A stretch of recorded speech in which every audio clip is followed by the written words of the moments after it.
Welcome, Top News Today. Please subscribe and support this channel. They must learn how to greet people in multiple languages. As representatives of the United Kingdom and the British monarchy, it is essential that each royal learns the basic greetings in each country's native language before they visit. The internal palace aides will always be on hand to prepare each royal before an important visit, says Michael Meyer, founder of Beaumont Etiquette. It is the correct protocol to practice the etiquette of the country or culture you are visiting, in order to show respect, so each royal knows how to make the best first impression. They pack supplies of their own blood.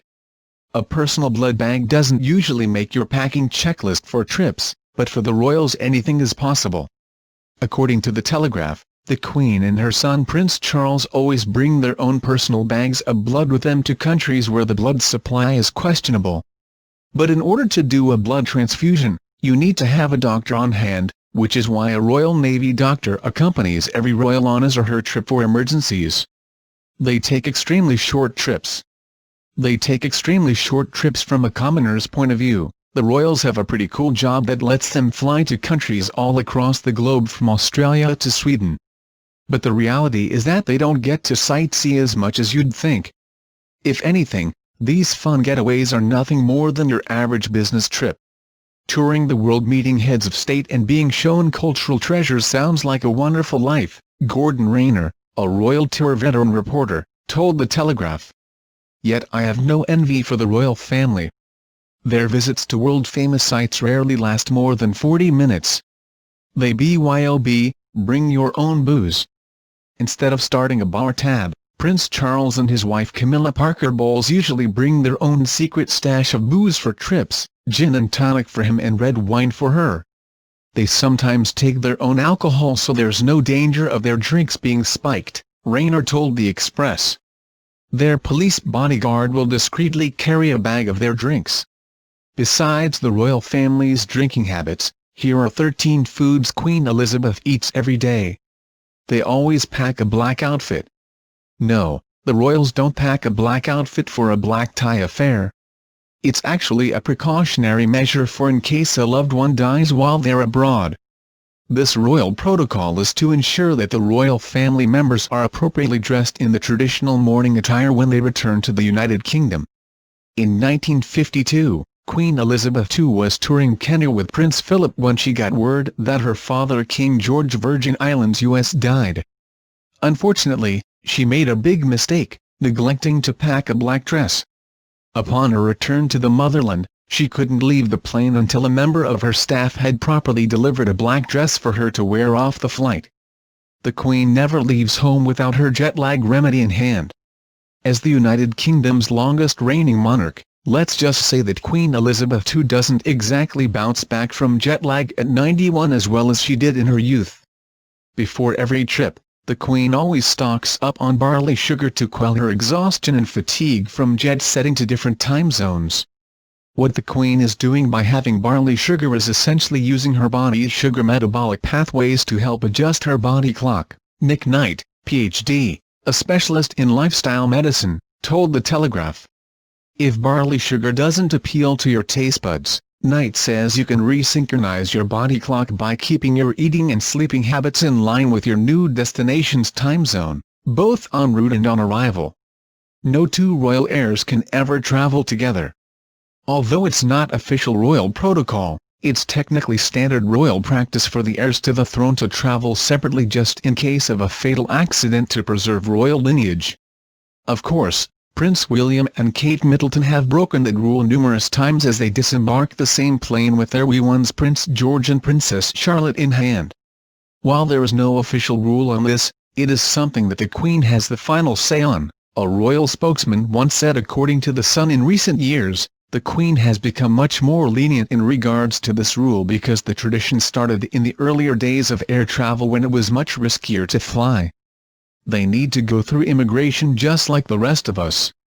A person bearing the title of Royal Highness may give him or her a lot of privileges, but exclusion from every country's standard customs procedures is not one of them.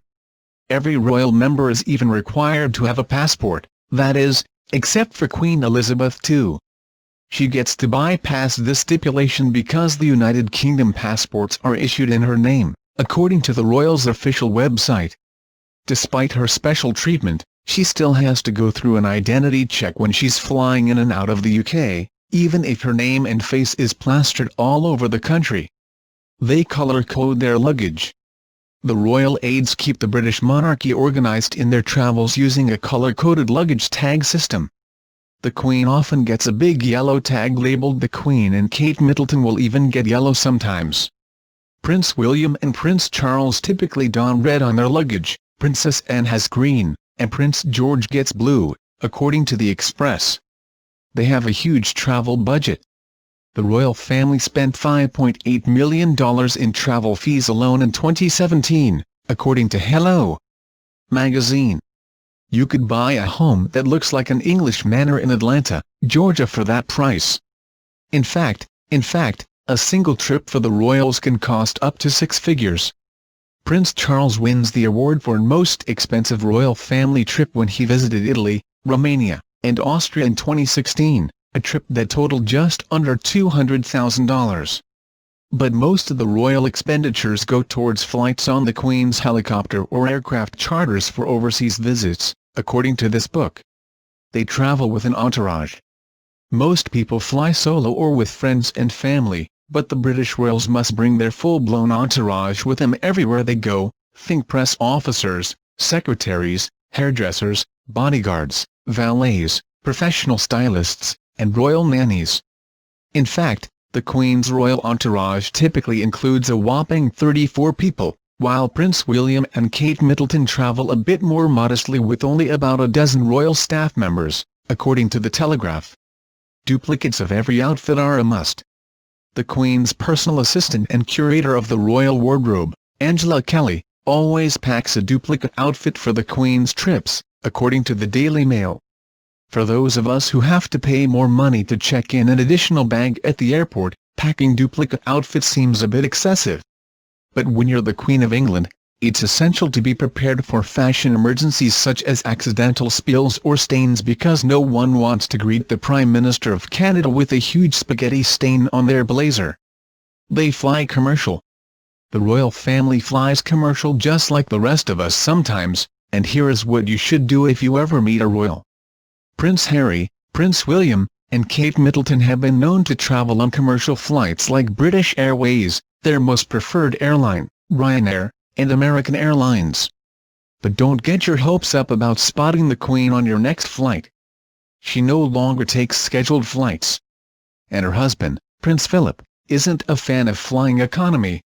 The Telegraph reported that he told the Aircraft Research Association in 2002, "If you travel as much as we do, you appreciate the improvements in aircraft design of less noise and more comfort, provided you don't travel in something called economy class, which sounds ghastly." Tea tree oil is a travel necessity. Meghan Markle has a little product she never travels without: tea tree oil. "The one thing that I cannot live without when I'm traveling is a small container of tea tree oil," Markle told Allure. "It's not the most glamorous thing, but if you get a cut, a mosquito bite, a small breakout, no matter what it is, it's my little cure-all. And it's even small enough to stow away in your carry-on and meets all TSA requirements." Take a look at this easy chart that breaks down the entire British royal family tree. They follow a rigorous schedule.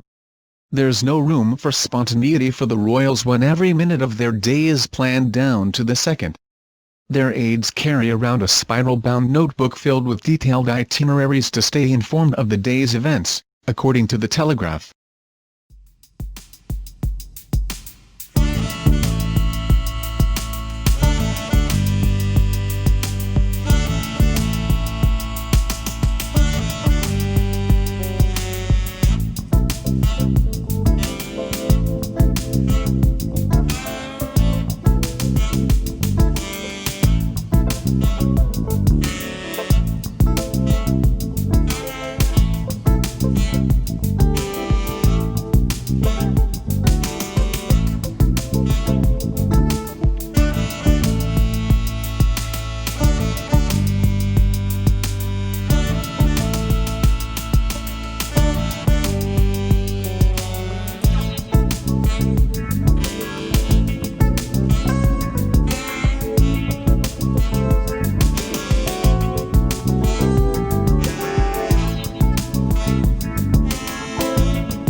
please subscribe channel.